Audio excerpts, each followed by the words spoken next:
আজ রোববার, মেয়ে কাজ থেকে একটু রেহাই পেয়েছে, তাই বললাম অনেকদিন তো পুজো করিসনি, আজকে চল, গাছে অনেক ফুল ফুটেছে, পুজো কর। গাছ থেকে ফুল পেড়ে পুজো করার আনন্দটাই অন্যরকম, কি বলেন? তাই আজকে মেয়েও বেশ মজা পেয়েছে। ছাদ বাগানে বাহারি গাছের সমাহারই বেশি, ফুলের গাছ সংখ্যা একটু কম।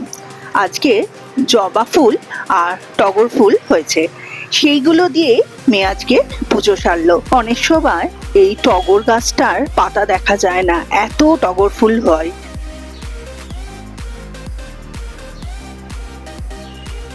এখানেও আছে, চল। পুজো সেরে ফেললো, আমাদের আজকের একটু বেরোতে হবে। কোথায় যাচ্ছি আপনাদের সঙ্গে নিয়ে যাব।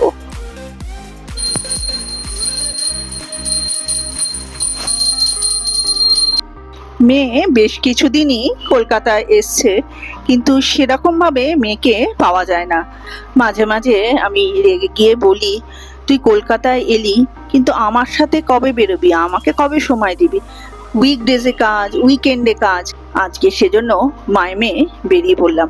যদিও আজকের একটা বিশেষ ইনভিটেশন আছে, এই ধরনের ইনভিটেশন কিন্তু পাওয়া দুষ্কর।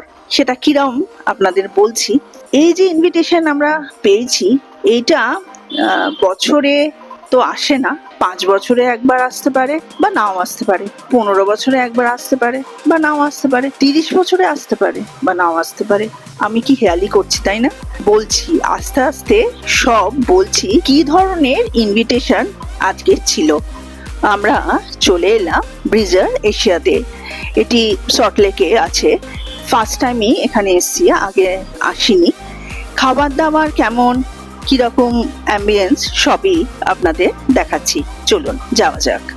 আমি আর মেয়ে বাড়ি থেকে বেরিয়ে যাওয়ার পথে বোনকে আর বোনপোকে তুলে নিয়েছিলাম। আমরা একসাথে ব্রিজার এশিয়ায় পৌঁছে গেছি।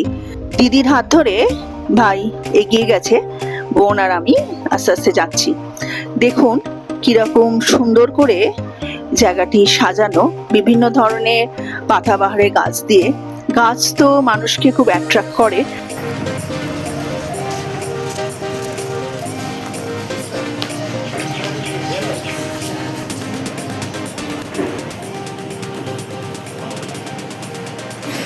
এন্ট্রেন্সটা দেখলেন কি সুন্দর, ওদিকে লিফট এসে গেছে। আমি তো আস্তে আস্তে করে ভিডিও করতে করতে যাচ্ছিলাম, যেই লিফট এসছে আমাকে একটু হুড়মুড় করেই যেতে হলো, একসাথে যাব বলে।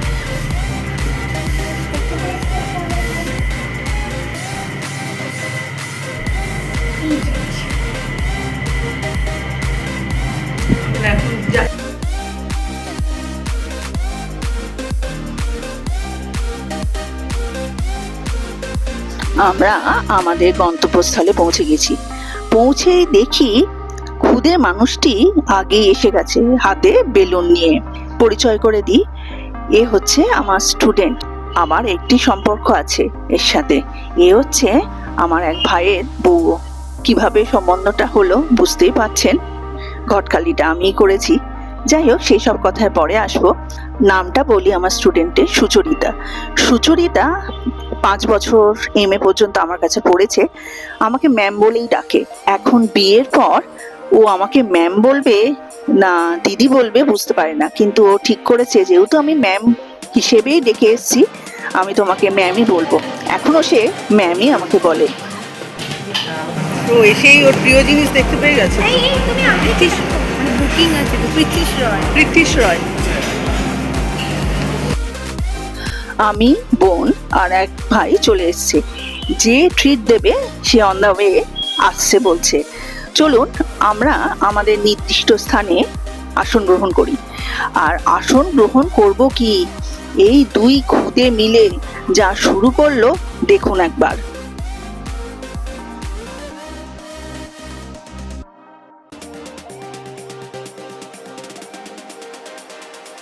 ব্রিজার এশিয়ার যে জিনিসটা আমার খুব ভালো লাগলো, খুব স্পেশিয়াস, বড়দের জন্য যেমন ভালো, আর ছোট বাচ্চারা থাকলেও তারা একঘেয়ে হবে না, নিজেদের মতো খেলতে পারবে, সেটাই হয়েছিল।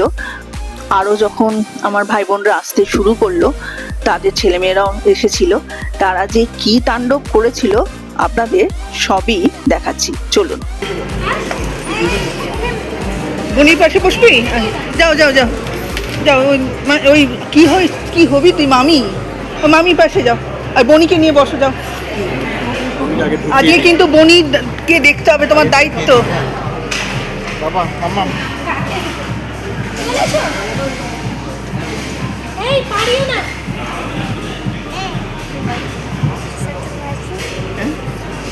বনি, হ্যাঁ,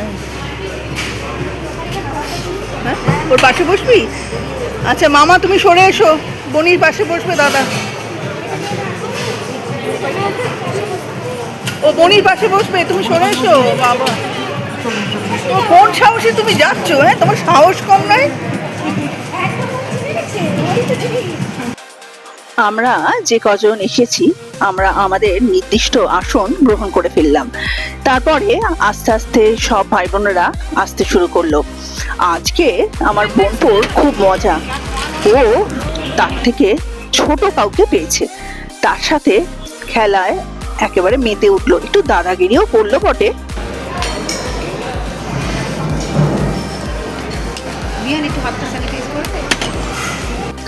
দেখুন, এই পুচকেদের সবচেয়ে বড় দিদি কিন্তু উপস্থিত।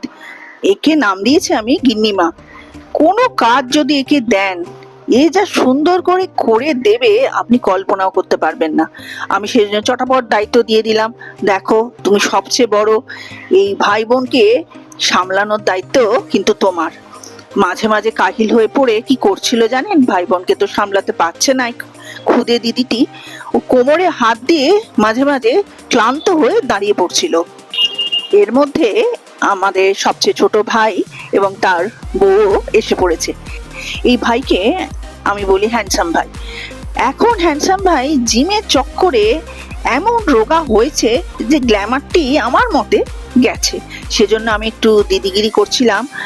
সব ঠিক আছে, গ্ল্যামারটি কিন্তু আমার আগের মতো চাই। এখন তোর থেকে তোর বউকে বেশি ভালো লাগছে, এটা কি ভালো তো না? তা তোকেও ভালো লাগতে হবে না, তুই চিমড়ে পড়া হয়ে গেলে হবে না। এর মধ্যে আমাদের স্টার্টার আসতে শুরু করে দিয়েছে। এখানে যে ধরনের খাবার বেশি পাওয়া যায়, আপনার সুশি, ডিমসাম, এই ধরনের খাবারগুলো এখানকার খুব ফেমাস। এখন তো ওয়ানে উঠেছো সবে।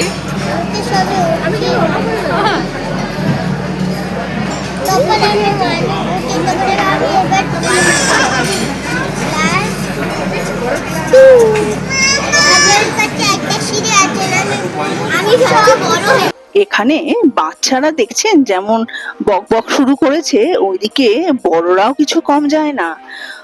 এবার আলাপ করাই কে আমাদের কি বিষয় ট্রিট দিচ্ছে। যে দূরে দেখছেন অরেঞ্জ কালারের জামা পরে, সে হচ্ছে আমার মামাতো ভাই। সেই কিন্তু আমাদের এই ট্রিটটি দিচ্ছে। কি কারণ? যেটা কারণটা আমি একটু মনে হয়েছে হেয়ালি, হ্যাঁ, কারণটা একটু অন্য ধরনের। সেটা হচ্ছে আমাদের ওয়েস্ট বেঙ্গলে বিজেপির যে জয়, সেই আনন্দেই এই ভাই আমাদের ট্রিট দিচ্ছে। দীর্ঘ 11 বছর প্রতীক্ষার পর এই ট্রিট দেওয়ার সুযোগ সে পেয়েছে, আর আমরাও অপেক্ষায় ছিলাম। একটা পরিবর্তন দরকার, যে রকম পরিবর্তন চেয়েছি মোটামুটি এখনো সেরকম পরিবর্তন দেখছি।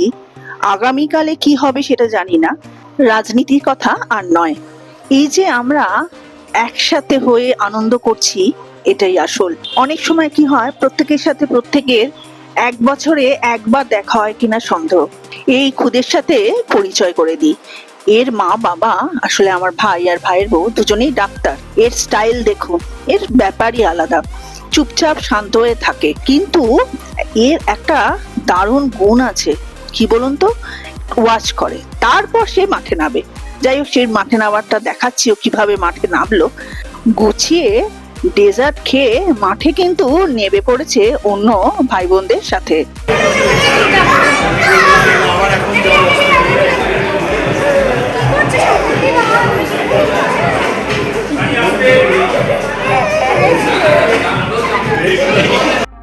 আজকের এই সুযোগ একত্রিত হওয়ার যে কারণেই হোক না কেন, সেটাই আসল কথা। আমাদের নেক্সট জেনারেশনকে চোখের সামনে এরকম একসাথে আনন্দ করতে দেখে নিজেদেরও একটা কিরকম আনন্দ হয়। এই দিনগুলো তো বারে বারে ফিরে আসে না, বারে বারে ফিরে আসারই দরকার, যাতে আমাদের ভাই বোনদের মধ্যে যে বন্ডিংটা আছে, নেক্সট জেনারেশনের মধ্যেও সেই বন্ডিংটা থাকে। এবার আমরা বেরোবো। আমরা তো রেডি বড়রা, কিন্তু ছোটরা দেখুন কেউ কাউকে ছাড়তে পারছে না, খেলেই যাচ্ছে খেলেই যাচ্ছে। সামনে খুদেজনকে দেখুন, সে কিন্তু একাই 100।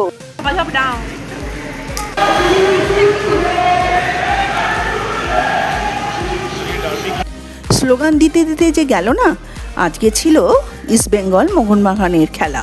আজকের আমার ভিডিওটাও আমি শেষ করছি। কেমন লাগলো জানাবেন। বন্ধুদের মধ্যে যেমন মাঝে মাঝেই দেখা হয়, ভাই বোনদের সঙ্গে তো ওভাবে দেখা হয় না, সেজন্য আজকের দিনটা আমরা নিখাদ আনন্দ করে কাটালাম।